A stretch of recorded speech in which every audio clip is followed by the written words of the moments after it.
Hello friends, రేపు రాబోయే complete episode ఇప్పుడు వీడియోలో చూస్తారు. వీడియోలోకి వెళ్ళిపోతే పద్మ, పార్వతి, చారు ముగ్గురు మాట్లాడుతూ ఉన్నప్పుడు చారు ఇలా అంటూ ఉంటుంది, చూడత్తయ్య నేనేమన్నానని ఇప్పుడు తాళి ఇవ్వమన్నాని అడిగాను అంతే కదా అని అంటే అప్పుడు పద్మ అంటుంది, ఓసే ఏం మాట్లాడుతున్నావే, చూసావా పార్వతి ఎలా మాట్లాడుతుందో, నెక్లెస్ తీసివ్వు మళ్ళీ ఫంక్షన్ కేసుకెళ్ళి మళ్ళీ తీసుకొచ్చి ఇస్తా అన్నంత ఈజీగా చెప్తుంది, తాలిబొట్టుని ఇలా ఇవ్వమని అడుగుతుంది చూసావా అని అంటూ పద్మ అంటుంది.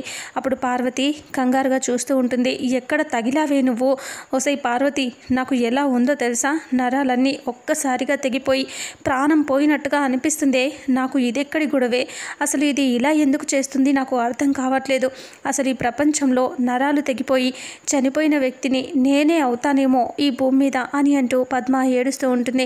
ఇంకప్పుడు చారు అంటుంది, ఏంటత్తయ్య అలా మాట్లాడతారు, తాళి ఇవ్వమని అడిగిన దానికే ఇంత రచ్చ చేస్తారా అంటే అప్పుడు నువ్వు అడిగింది మామూలు విషయంలాగా కనిపిస్తుంది, అసలు తాళి తీసుకెళ్ళి మొత్తం ప్లాన్ అంతా పాడు చేసావు, చూడు ఇప్పుడు నీ చేతుల మీదుగా జరగాల్సింది ఇప్పుడు ఇలాగే జరిగిపోయింది, అన్నీ ఇలాగే చేస్తావు అని తిట్టేస్తుంది. ఇక అప్పుడే ఆద్య శ్రీను దగ్గరికి వెళ్తుంది కదా, అప్పుడు శ్రీను అక్కడ ఒంటరిగా కూర్చుని బాధపడుతూ ఉంటాడు. అప్పుడే ఆద్య అక్కడికి వెళ్తుంది, వెళ్ళి శ్రీను అని పిలవగానే శ్రీను చూస్తాడు. అప్పుడు ఆద్య ఇలా అంటూ ఉంటుంది, ఏంటి శ్రీను ఇక్కడికి వచ్చి ఇలా ఒంటరిగా కూర్చున్నావేంటి, అక్కడ నువ్వు చారు ఇద్దరు కలిసి కళ్యాణం జరిపించాలి పద శ్రీను అని అంటూ ఆద్య అంటే ఇక అప్పుడు శ్రీను సీరియస్గా ఉంటాడు.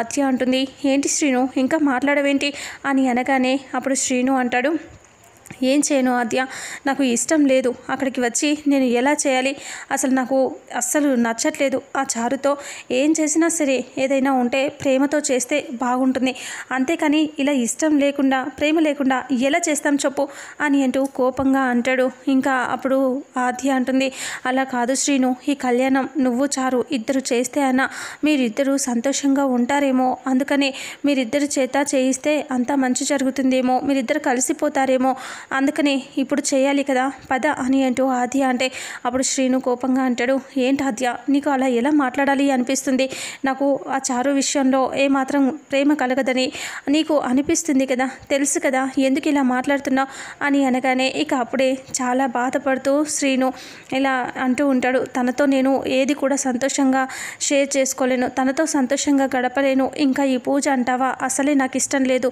అని అంటూ ఉండగానే ఇక అప్పుడే ఇలా అంటూ ఉంటుంది ఆద్య, అది కాదు శ్రీను, ఇప్పుడు నేను రమ్మని చెప్తే నువ్వు రావట్లేదు, కనీసం పెదనాన్న చెప్తే అయినా నువ్వు రాకుండా ఉంటావా అని అంటే ఎవరు చెప్పినా నేను రాను ఆద్య అని శ్రీను అంటాడు.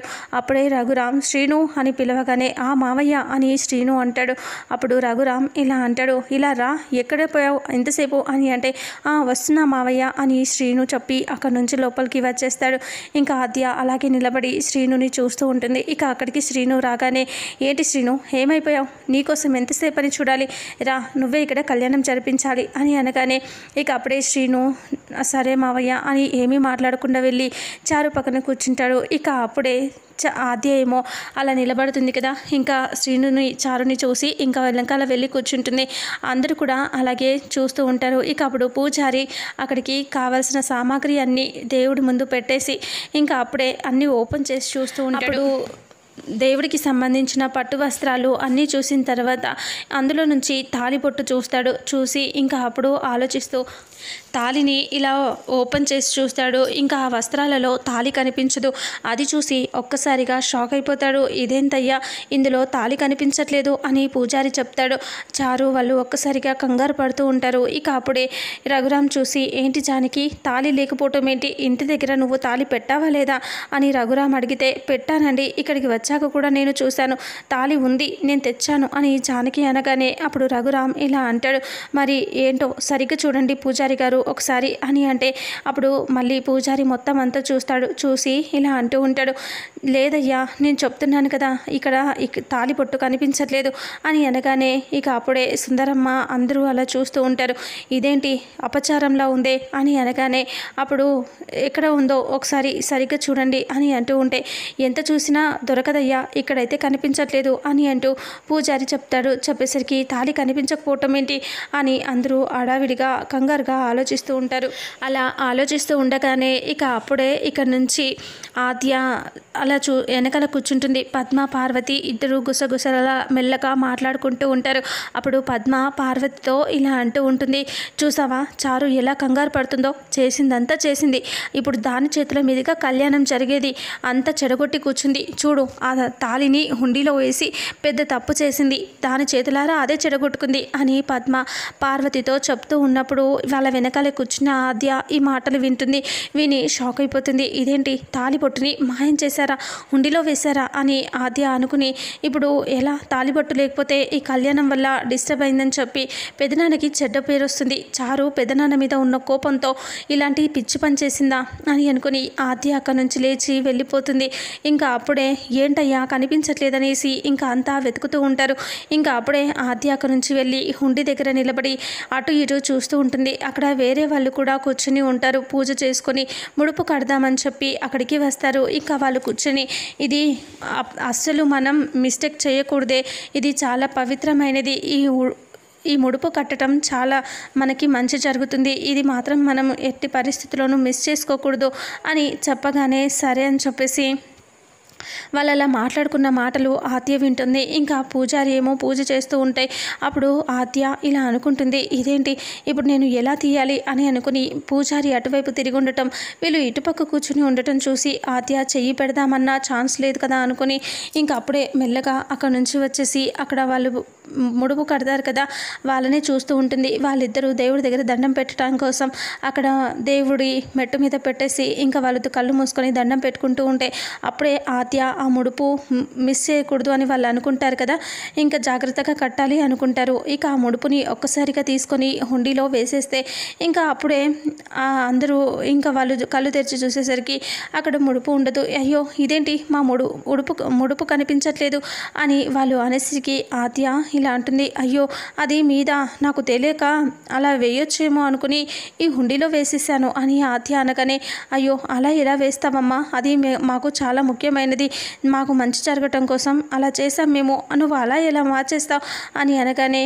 అయ్యో క్షమించండి తెలియకుండా అలా చేశాను అని ఆద్య అంటుంది. ఇక అంతలో పూజారి రాగానే ఏంటి గొడవ అని అంటూ పూజారి అడిగితే, చూడండి పూజారి గారు, మేము ఇక్కడ దండం పెట్టుకుని ఇలా ముడుపు కడదామని వచ్చాను, కానీ ఆ ముడుపు ఇలా ఈ హుండీలో తెలియకుండా వేసేసింది అమ్మాయి అని అనగానే అప్పుడు ఆద్య ఇలా అంటూ ఉంటుంది, అవును పూజారి గారు అనుకోకుండా వేసేసాను, నేనేమీ కావాలని చేయలేదు, ప్లీజ్ ఎలాగైనా ఈ హుండీలో నుంచి వాళ్ళ ముడుపు తీసివరా అని అడిగితే, అలా ఎలా తీస్తారమ్మా, అసలు హుండీలో ముడుపు తీయాలి అంటే ఇంకా ధర్మకర్తలు రావాలి, దేవాలయ ధర్మకర్తలు వస్తేనే అది ఓపెన్ చేస్తాం అని పూజారి అనగానే ఆద్య ప్లీజ్ ఎలాగైనా మీకు దండం పెడతాను, ప్లీజ్ తీయరా అని అంటూ రిక్వెస్ట్ చేస్తుంది. వాళ్ళు కూడా అవునండి ఆ ముడుపు కట్టడం మాకు చాలా అవసరం, ప్లీజ్ తీయండి అని అంటూ అడగగానే సరే అని చెప్పేసి పూజారి తాళం తీసుకొచ్చి ముడుపు తీస్తాడు. ఇక తీసేసరికి ఇంకా ఇలా తాళం ఓపెన్ చేసేసరికి ముడుపు కనిపిస్తుంది, ముడుపు పైన తాళి కనిపిస్తుంది. ఆ రెండు చూసేసరికి ఆద్య ఒక్కసారిగా కంగారు పడుతూ ఆ ముడుపుని తాళిని ఒకేసారి నేను తీస్తాను అనేసి ముందుకు వెళ్ళి ఆద్య తీసుకుంటుంది. తాళిని చేతిలో పట్టుకొని ఆ ముడుపు వాళ్ళకి ఇచ్చేస్తుంది. తాళిని పట్టుకొని అమ్మయ్య వచ్చేసింది అని అనుకుంటూ ఉండగానే పూజారి చూస్తాడు. ఇంకా చూసేసరికి ఆద్య కవర్ చేస్తూ ఇలా అంటూ ఉంటుంది, ఇది అక్కడ కళ్యాణం జరిపించడం కోసం తీసుకొచ్చిన తాళి, ఎవరో తీసుకొచ్చి ఇక్కడ పెట్టేశారు, నేను తీసుకెళ్తాను, ఈ తాళిని తీయటం కోసమే ఆ ముడుపుని హుండీలో వేసేలా చేశాడేమో ఆ దేవుడు, నేను వెంటనే తీసుకెళ్తాను పూజారి గారు అని అంటే పూజారి సరే అమ్మా తీసుకెళ్ళు అని అంటాడు. ఇక ఆద్య అక్కడి నుంచి పరిగెత్తుకొని వస్తూ ఉంటుంది. ఇంకా అప్పుడే శ్రీను పైకి లేచి ఇలా అంటాడు, ఆ తాళి దొరకదు మావయ్య, దొరకదు అని అనేసరికి ఎందుకు అలా మాట్లాడుతున్నావు శ్రీను, వెతుకుతున్నారు కదా అంటే ఎంత వెతికినా దొరకదు, అసలు నాకు ఏమనిపిస్తుందో చెప్పాలా మావయ్య, ప్రతి సంవత్సరం మీరు అత్తయ్య ఇద్దరు కలిసి తాళిని కళ్యాణం మీరు జరిపిస్తారు కాబట్టి మీ చేతుల మీద జరిగితే అంతా బాగానే ఉంటుంది కాబట్టి ఇంకా ఈసారి కూడా మీరే జరిపించాలని ఆ తాళి మాయమైనట్టుంది అని శ్రీను చెప్తాడు. చెప్పగానే ఒక్కసారిగా ఆలోచిస్తూ రఘురామ్ అలా ఏం కాదు, మీ చేతుల మీదుగా ఈసారి జరిపిద్దాం అనుకుంటున్నాను అని రఘురామ్ అంటే, లేదు మావయ్య ఈరోజు చూడు అలా జరిపించాలి అనుకున్నందుకే అపచారంలా మా ఇద్దరి చేత జరిపించాలనుకున్నందుకే అది పోయినట్టుంది తాళిబొట్టు, ఇప్పుడు మీరు కావాలి అంటే అంటే ఇంకా తాలిబొట్టుని మళ్ళీ రావాలంటే మీరిద్దరు ఇక్కడ కూర్చుంటే వస్తుంది అని అంటే అప్పుడు పద్మ అంటుంది, ఎందుకు అలా చెప్తావు? చారుకి నీకు మొదటిసారిగా మీరిద్దరు కలిసి పూజ చేయబోతున్నారు, అలా మాట్లాడకు, మీకు అంతా మంచి జరిగేలా ఇంకా అంతా మంచి జరుగుతుందిరా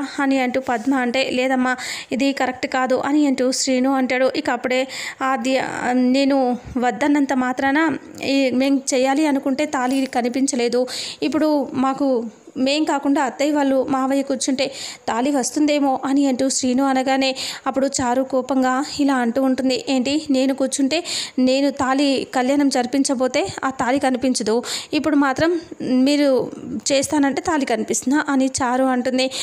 అప్పుడే ఆద్య అక్కడికి పరిగెత్తుకుంటూ వచ్చేసి అవును తాళి కనిపించింది అని అంటూ అక్కడికి వచ్చేస్తుంది. రాగానే అందరూ అలా చూస్తూ ఉంటారు.